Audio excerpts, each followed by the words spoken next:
Your car doesn't get much of a summer break. Bugs, UV rays, and pollen can all cause damage. Stay protected at WetGo with Weather Shield and a free month of unlimited washes. Just purchase your first month of WetGo Go Unlimited, and your second month is free. Wash as many times as you want. And when you choose our all-weather or showroom pass featuring Weather Shield, you'll say bye-bye to bugs all summer long. Sign up today at getgocafe.com/unlimited. In the Smoky Mountains, it's not just about getting away. It's about getting together to zoom across a zip line, splash down at water parks, shop till you drop, and say hello to the statue of our hometown hero, Dolly Parton. This year, discover the thrill of visiting the Smokies and reconnect with those you love the most in Sevierville, Tennessee. Learn more. Visit Sevierville.com. That's visit SEVIERVILLE.com.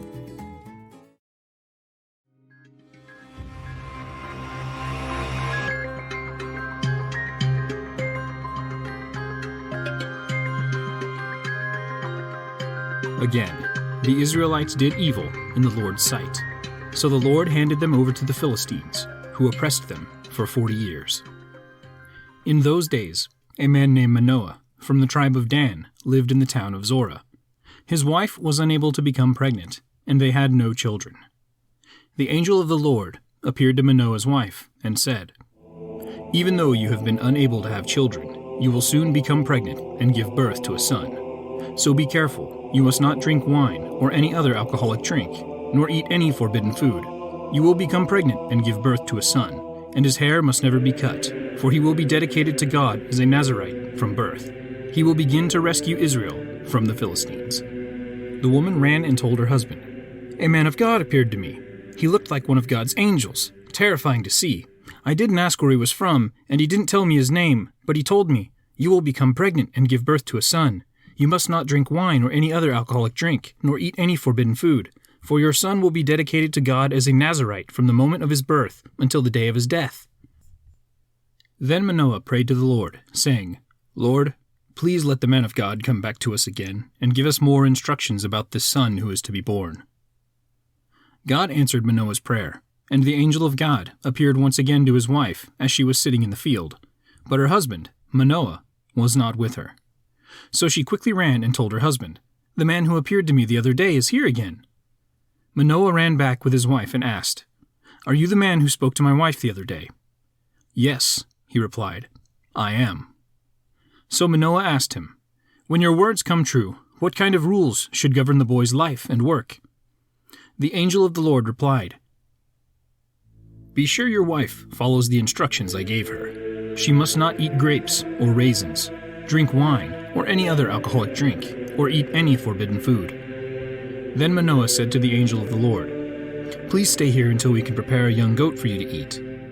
"I will stay," the angel of the Lord replied, "but I will not eat anything.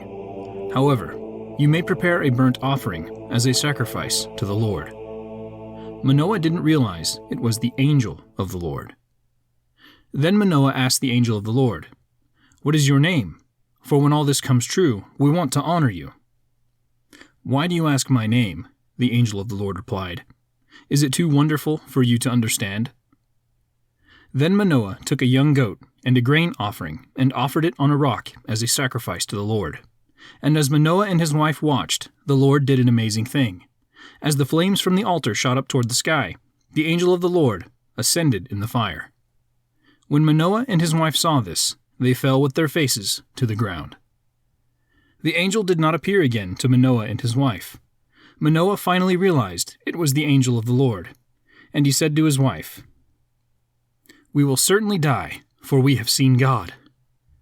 But his wife said, "If the Lord were going to kill us, he wouldn't have accepted our burnt offering and grain offering. He wouldn't have appeared to us and told us this wonderful thing and done these miracles."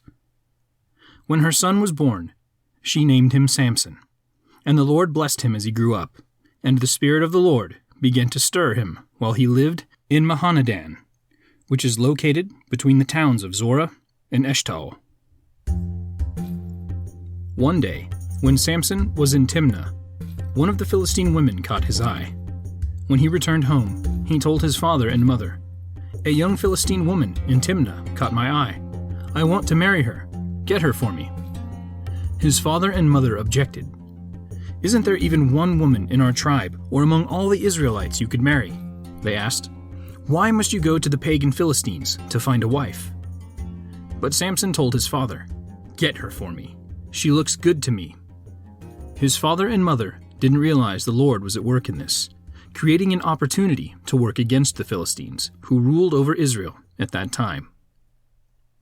As Samson and his parents were going down to Timnah, a young lion suddenly attacked Samson near the vineyards of Timnah. At that moment, the Spirit of the Lord came powerfully upon him, and he ripped the lion's jaws apart with his bare hands. He did it as easily as if it were a young goat, but he didn't tell his father or mother about it. When Samson arrived in Timnah, he walked with the woman and was very pleased with her. Later, when he returned to Timnah for the wedding, he turned off the path to look at the carcass of the lion, and he found that a swarm of bees had made some honey in the carcass. He scooped some of the honey into his hands and ate it along the way. He also gave some to his father and mother, and they ate it. But he didn't tell them he had taken the honey from the carcass of the lion. As his father was making final arrangements for the marriage, Samson threw a party at Timnah, as was the custom for elite young men. When the bride's parents saw him, they selected 30 young men from the town to be his companions. Samson said to them, "Let me tell you a riddle. If you solve my riddle during these 7 days of the celebration, I will give you 30 fine linen robes and 30 sets of festive clothing. But if you can't solve it, then you must give me 30 fine linen robes and 30 sets of festive clothing." "All right," they agreed. "Let's hear your riddle." So he said, "Out of the one who eats came something to eat. Out of the strong came something sweet." 3 days later, they were still trying to figure it out. On the 4th day, they said to Samson's wife, "Entice your husband to explain the riddle for us, or we will burn down your father's house with you in it. Did you invite us to this party just to make us poor?" So Samson's wife came to him in tears and said, "You don't love me, you hate me. You have given my people a riddle, but you haven't told me the answer." "I haven't even given the answer to my father or mother," he replied. "Why should I tell you?" So she cried whenever she was with him, and kept it up for the rest of the celebration. At last, on the 7th day, he told her the answer because she was tormenting him with her nagging. Then she explained the riddle to the young men. So before sunset on the 7th day, the men of the town came to Samson with their answer. "What is sweeter than honey? What is stronger than a lion?" Samson replied, "If you hadn't plowed with my heifer, you wouldn't have solved my riddle." Then the Spirit of the Lord came powerfully upon him. He went to the town of Ashkelon, killed 30 men, took their belongings, and gave their clothing to the men who had solved his riddle. But Samson was furious about what had happened, and he went back home to live with his father and mother. So his wife was given in marriage to the man who had been Samson's best man at the wedding. Later on, during the wheat harvest, Samson took a young goat as a present to his wife. He said, "I'm going into my wife's room to sleep with her." But her father wouldn't let him in. "I truly thought you must hate her," her father explained, "so I gave her in marriage to your best man. But look, her younger sister is even more beautiful than she is. Marry her instead." Samson said, "This time I cannot be blamed for everything I am going to do to you Philistines." Then he went out and caught 300 foxes. He tied their tails together in pairs, and he fastened a torch to each pair of tails. Then he lit the torches and let the foxes run through the grain fields of the Philistines. He burned all their grain to the ground, including the sheaves and the uncut grain. He also destroyed their vineyards and olive groves. "Who did this?" the Philistines demanded. "Samson," was the reply, because his father-in-law from Timnah gave Samson's wife to be married to his best man. So the Philistines went and got the woman and her father and burned them to death. "Because you did this," Samson vowed, "I won't rest until I take my revenge on you." So he attacked the Philistines with great fury and killed many of them. Then he went to live in a cave in the rock of Edom. The Philistines retaliated by setting up camp in Judah and spreading out near the town of Lehi. The men of Judah asked the Philistines, "Why are you attacking us?" The Philistines replied, "We've come to capture Samson. We've come to pay him back for what he did to us." So 3,000 men of Judah went down to get Samson at the cave in the rock of Edom. They said to Samson, "Don't you realize the Philistines rule over us? What are you doing to us?" But Samson replied, "I only did what they did to me." But the men of Judah told him, "We have come to tie you up and hand you over to the Philistines." "All right," Samson said, "but promise that you won't kill me yourselves." "We will only tie you up and hand you over to the Philistines," they replied. "We won't kill you." So they tied him up with 2 new ropes and brought him up from the rock. As Samson arrived at Lehi, the Philistines came shouting in triumph. But the Spirit of the Lord came powerfully upon Samson, and he snapped the ropes on his arms as if they were burnt strands of flax, and they fell from his wrists. Then he found the jawbone of a recently killed donkey. He picked it up and killed 1,000 Philistines with it. Then Samson said, "With the jawbone of a donkey, I've piled them in heaps. With the jawbone of a donkey, I've killed 1,000 men." When he finished his boasting, he threw away the jawbone, and the place was named Jawbone Hill. Samson was now very thirsty, and he cried out to the Lord, "You have accomplished this great victory by the strength of your servant. Must I now die of thirst and fall into the hands of these pagans?" So God caused water to gush out of a hollow in the ground at Lehi, and Samson was revived as he drank. Then he named that place the Spring of the One Who Cried Out, and it is still in Lehi to this day. Samson judged Israel for 20 years during the period when the Philistines dominated the land. One day, Samson went to the Philistine town of Gaza and spent the night with a prostitute. Word soon spread that Samson was there. So the men of Gaza gathered together and waited all night at the town gates. They kept quiet during the night, saying to themselves, "When the light of the morning comes, we will kill him." But Samson stayed in bed only until midnight. Then he got up, took hold of the doors of the town gate, including the 2 posts, and lifted them up, bar and all. He put them on his shoulders and carried them all the way to the top of a hill across from Hebron. There's more fun than ever as Cedar Point throws its biggest party ever now through August 15th.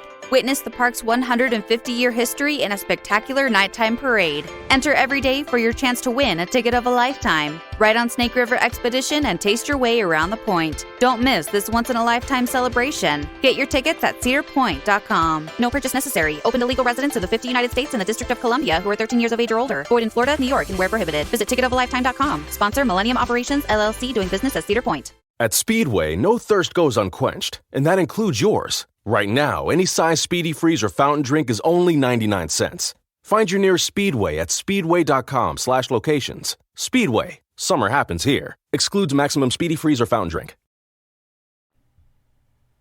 Sometime later, Samson fell in love with a woman named Delilah, who lived in the valley of Sorek. The rulers of the Philistines went to her and said, "Entice Samson to tell you what makes him so strong, and how he can be overpowered and tied up securely. Then each of us will give you 1,100 pieces of silver." So Delilah said to Samson, "Please tell me what makes you so strong, and what it would take to tie you up securely." Samson replied, "If I were tied up with 7 new bowstrings that have not yet been dried, I would become as weak as anyone else." So the Philistine rulers brought Delilah 7 new bowstrings, and she tied Samson up with them. She had hidden some men in one of the inner rooms of her house, and she cried out, "Samson, the Philistines have come to capture you." But Samson snapped the bowstrings as a piece of string snaps when it is burned by a fire. So the secret of his strength was not discovered. Afterward, Delilah said to him, "You've been making fun of me and telling me lies. Now please tell me how you can be tied up securely." Samson replied, "If I were tied up with brand new ropes that had never been used, I would become as weak as anyone else." So Delilah took new ropes and tied him up with them. The men were hiding in the inner room as before, and again Delilah cried out, "Samson, the Philistines have come to capture you." But again, Samson snapped the ropes from his arms, as if they were thread. Then Delilah said, "You've been making fun of me and telling me lies. Now tell me how you can be tied up securely." Samson replied, If you were to weave 7 braids of my hair into the fabric on your loom and tighten it with the loom shuttle, I would become as weak as anyone else." So while he slept, Delilah wove the 7 braids of his hair into the fabric. She tightened it with the loom shuttle. Again she cried out, "Samson, the Philistines have come to capture you." But Samson woke up, pulled back the loom shuttle, and yanked his hair away from the loom and the fabric. Then Delilah pouted. "How can you tell me, 'I love you,' when you don't share your secrets with me? You've made fun of me 3 times now, and you still haven't told me what makes you so strong." She tormented him with her nagging day after day until he was sick to death of it. Finally, Samson shared his secret with her. "My hair has never been cut," he confessed, "for I was dedicated to God as a Nazirite from birth. If my head were shaved, my strength would leave me, and I would become as weak as anyone else." Delilah realized he had finally told her the truth, so she sent for the Philistine rulers. "Come back one more time," she said, "for he has finally told me a secret." So the Philistine rulers returned with the money in their hands. Delilah lulled Samson to sleep with his head in her lap, and then she called in a man to shave off 7 locks of his hair. In this way, she began to bring him down, and his strength left him. Then she cried out, "Samson, the Philistines have come to capture you."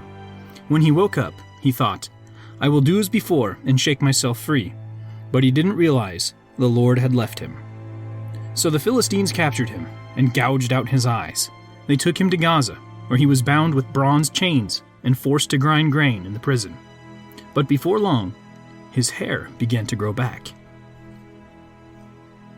The Philistine rulers held a great festival, offering sacrifices and praising their god, Dagon. They said, "Our God has given us victory over our enemy Samson." When the people saw him, they praised their God, saying, "Our God has delivered our enemy to us. The one who killed so many of us is now in our power." Half drunk by now, the people demanded, "Bring out Samson so he can amuse us." So he was brought from the prison to amuse them, and they had him stand between the pillars supporting the roof. Samson said to the young servant who was leading him by the hand, "Place my hands against the pillars that hold up the temple. I want to rest against them." Now the temple was completely filled with people. All the Philistine rulers were there.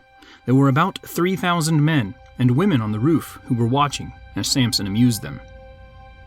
Then Samson prayed to the Lord, "Sovereign Lord, remember me again. O God, please strengthen me just one more time. With one blow, let me pay back the Philistines for the loss of my 2 eyes." Then Samson put his hands on the 2 center pillars that held up the temple. Pushing against them with both hands, he prayed, "Let me die with the Philistines." And the temple crashed down on the Philistine rulers and all the people. So he killed more people when he died than he had during his entire lifetime. Later, his brothers and other relatives went down to get his body. They took him back home and buried him between Zorah and Eshtaol, where his father Manoah was buried. Samson had judged Israel for 20 years. So that is the story of Samson from the New Living Translation of the Bible in the books Judges, chapters 13 through 16. Samson is one of my all-time favorite Bible stories. It's really almost kind of an R-rated superhero movie. I mean, it has somebody with otherworldly superhuman strength, secrets, twist, betrayal, rebellion, lots of bloody battle scenes. He beats hundreds of men to death with a donkey's jaw. It's just insane. So I've always kind of wondered, why wasn't this ever like an A-list action movie? Because it has a good message, and it also kind of has that dark entertainment value. I'd go so far as to say, in a lot of ways, it reminds me of certain moments from something like Game of Thrones. I mean, look at wars that basically were started over a marriage. You have, a couple red wedding type incidences, where they kill Samson's first wife and her father, and then Samson goes and gets his vengeance. And then when Samson finally gets betrayed by his next wife, he gets his freaking eyes gouged out, and then just, becomes a laughingstock in a court. He's the captured, defeated joke. Not to mention the whole tearing a lion's head in half. Oh, and did I mention he killed hundreds of people with a freaking donkey's jaw? Not to mention set a whole bunch of foxes on fire to burn the crops of an entire kingdom. And did I mention he beat a bunch of guys to death with a donkey's jaw? I mean, image-wise, Samson is just about as an extreme story as you can think of. But there's also a lot of meaning in the story of Samson as well. It's not all just violence and thematic Marvel movie cinema stuff. So, it's in the book of Judges, and Samson was a judge. So this period in Israel's history, they didn't have a king. Everybody did what they wanted and what they thought was right. And these periods are cut with these judges. So every so often things go off the rails. So we start this story with the Israelites have been doing a bunch of bad things, and then you get Samson. Now Samson's life story isn't really a good one. In fact, you might even say Samson is a bad guy in a lot of ways. But even in his own badness, he still gets used as a tool to carry out good things, things that are ultimately good. So he represents a course correction for the Israelite people. But even with Samson's own personal story arc, you see how he reflects that entire time period, because really his entire adult storyline is Samson doing what he wants and being incredibly prideful over the fact that he is Samson. One other thing you'll note is that in these instances where he does use the donkey jaw and things like that, it's always cut with the Lord came over him. So it really wasn't Samson doing these things by himself. It was Samson being used as a tool, even if Samson wasn't aware of it. And of course, Samson gets his bittersweet ending, because he finally realizes that it wasn't really him who was doing these crazy things. It was God allowing him to do these crazy things, and using him as a tool. And when he realizes that, he's allowed to do one more massively heroic act that frees the Israelites from the Philistines. It's also easy to miss sometimes, I think, that the Samson story actually has quite a bit in it about free will. Because you're allowed to choose stuff, but you're not free from the consequences of those choices. So God gives everybody agency, and you can do whatever you want. You can choose whether or not you want to obey God. But you don't get to choose the outcome of those choices. Samson surely would have known that he was special from the get-go. And he was given these simple rules. Don't cut your hair. Don't eat unclean meat. Don't drink alcohol. He does all three of these things over the course of the story. He even marries someone way outside of his culture, against the sort of tradition of his people and the wishes of his parents. Samson just did whatever he wanted. Well, what happened is he ended up putting himself around a bunch of people who didn't really like Samson. He was always an outsider, just some prideful guy. And where did that lead him? Well, it led him to the middle of the Philistine court, as the laughingstock, with the shaved head and gouged out eyes, being the entertainment for a bunch of rich people sitting on cushions as they laughed at him. But it's never really over, you see, because we all have a chance at redemption. No matter how far you fall, there's always a chance to pick yourself back up and make things right. So even though Samson lived kind of a terrible life, he finishes the story as a tragic hero. And all of that is why Samson is one of my favorite stories from the Bible, ever since I was a kid. Now, some unrelated stuff. I'm sorry it took so long to get this episode out. I do have another one in the pipe that'll be coming out very soon, after I get some travel, some late summer vacation I have coming up. That being said, I've been really busy. I switched jobs recently, and that's kind of killed some of my reading and writing time that I used to have kind of in between things. So I guess I've just been busy. And it's probably been about a month since I did the last episode. But I do have another one coming up, and I'm planning on getting back into the swing of things here coming forward. I'm also going to get a bonus episode out here pretty soon to those of you who support the show regularly, which I do very much appreciate and I have not forgotten. So thanks for tuning in. If you like the show, share it with someone you know, give me a like, a good review on iTunes, helps a lot. You can always shoot me an email at laurenlegendspodcast@gmail.com or leave a comment over at laurenlegends.net. But that's all I had for this episode. See you next time.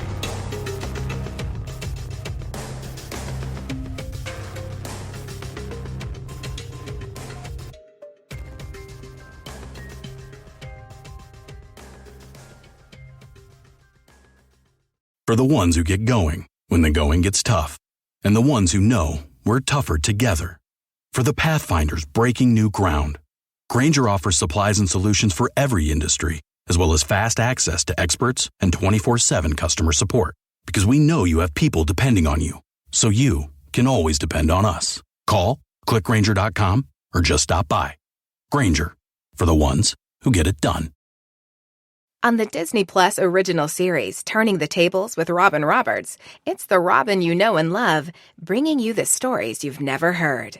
Join Robin for intimate conversations with some of the biggest icons of our time, where women from all generations create a dialogue about life, struggle, and triumph. At Robin's Table, inspiration comes full circle. Turning the Tables with Robin Roberts. All episodes now streaming on Disney Plus.